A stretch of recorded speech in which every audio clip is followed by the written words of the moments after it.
Welcome to the CBS Eye on Money Show. It's Tuesday, October 11th. And Mark, we are here trying to help people navigate these turbulent markets. Are you ready to call the bottom or the top of the market, Mark? Are we now doomed or are we saved? Oh, I have no idea. I wish I knew, but I have no idea. I love when people tell me that like their broker told them blankety blank blank. I'm like, oh yeah, your broker knows. Sure. I'm sure that that's the case. Is his name Bernie? Yeah. I mean, the thing is, I love it when financial professionals are smart enough to say to their clients, I have no idea where the market is going. I just know over the long term what works. That's really the issue, right? And if you're getting freaked out by gyrations, you probably just shouldn't look because there's going to be a lot more gyrations this year. I don't think that there's any doubt about that in my mind, at least. If you've got a financial question, the easiest thing to do is go to our website, jillonmoney.com, and there you will see a little button that says Contact Us.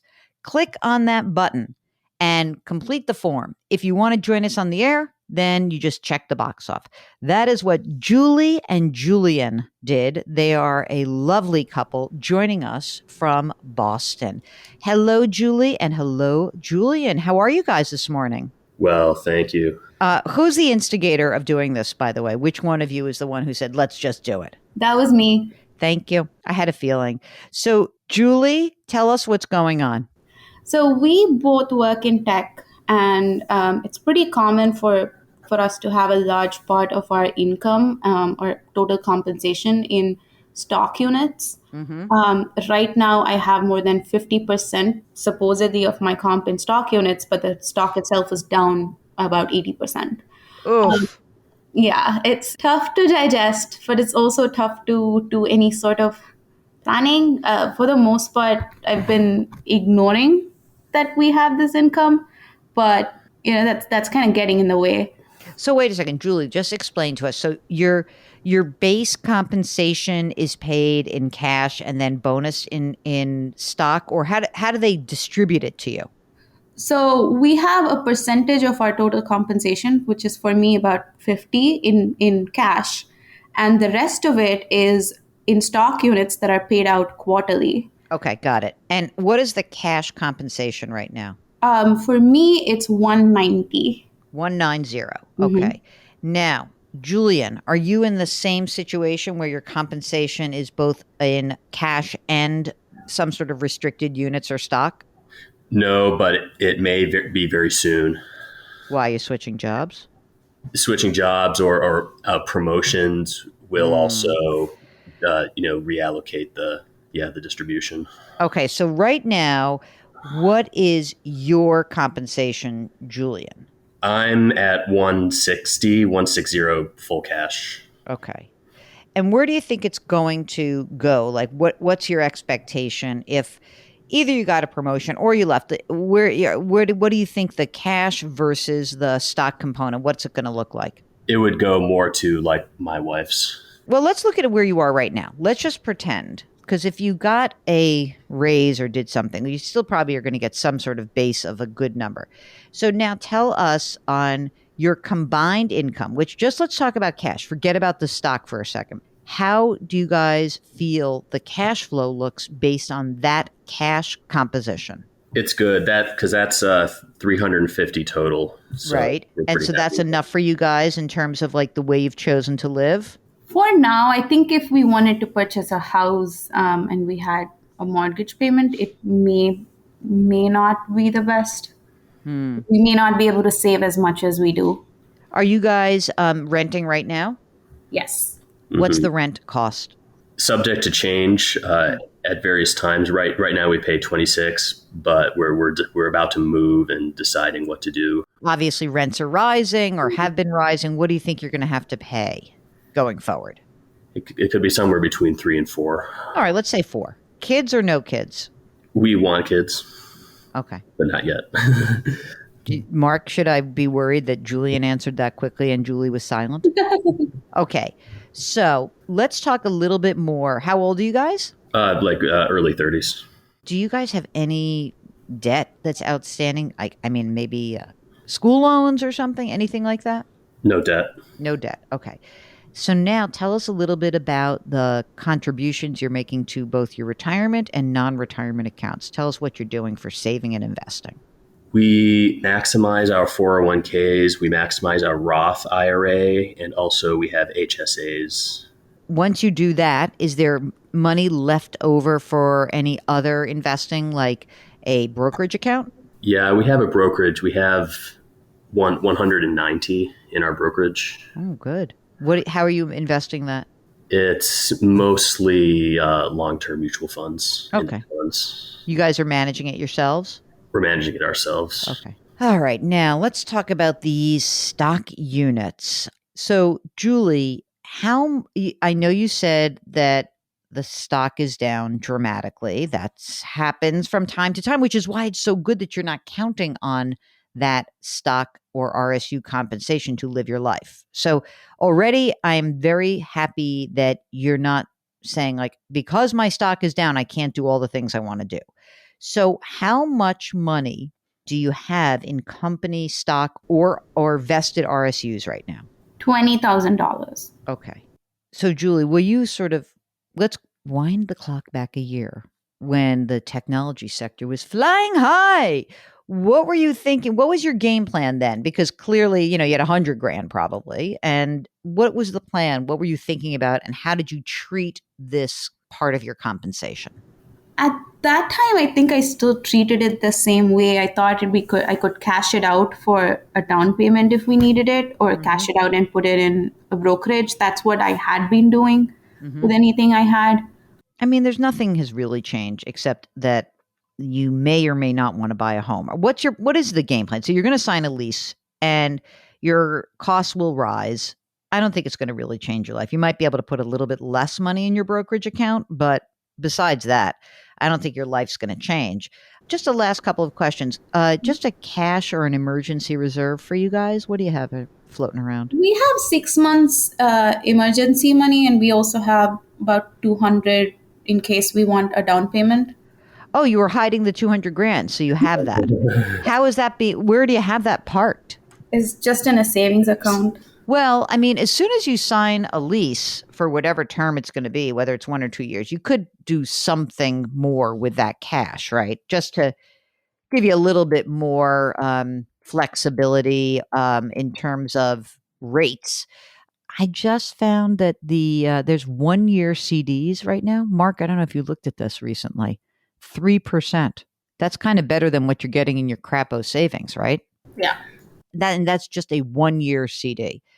And if you go to check this out, this is fascinating. If you go into an 18-month, I don't know if you can get as good. You can get some stuff online that's a little bit more. 2 years, if you're going to sign a 2-year lease, you can pop some of the money in there. It doesn't change that much for a 24-month, weirdly, but I don't know. There's some opportunities for you. So we can get some of that cash, making a little bit more money. Okay, what else am I forgetting? How about through your employers, you have HSAs. Do you have some life insurance on one another's lives?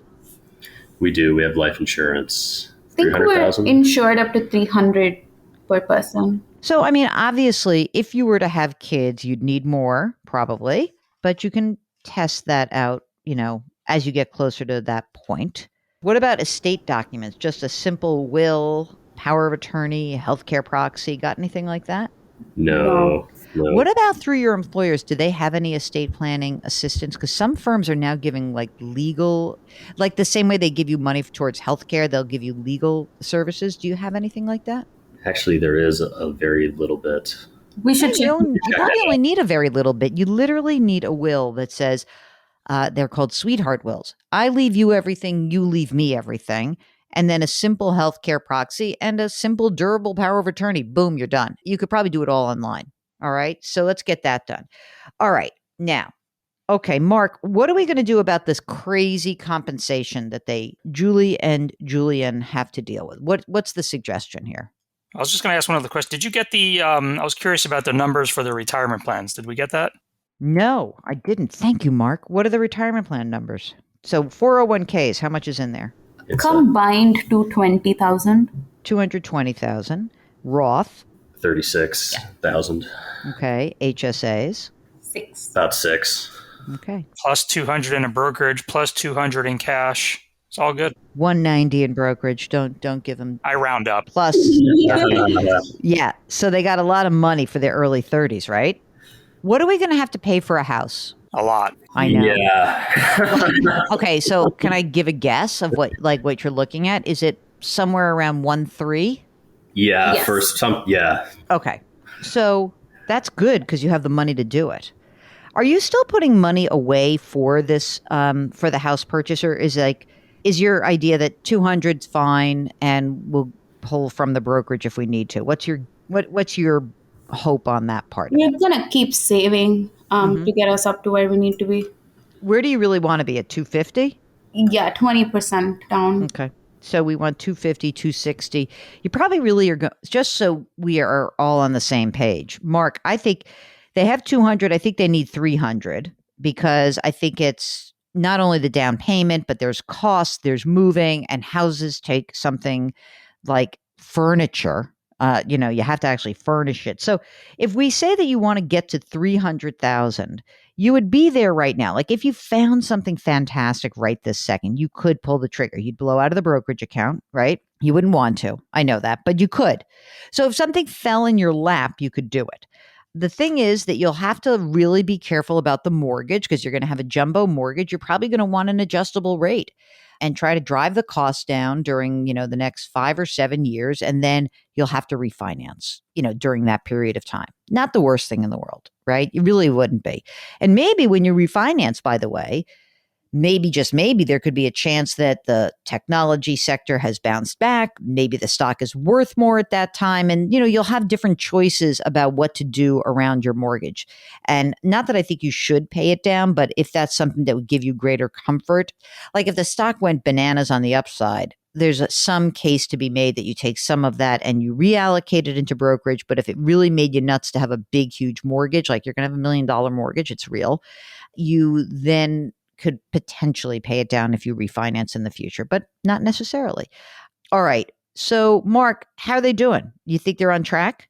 Yeah, they're definitely on track. It's just a question of what they do with this stock. I mean, I get both sides of it.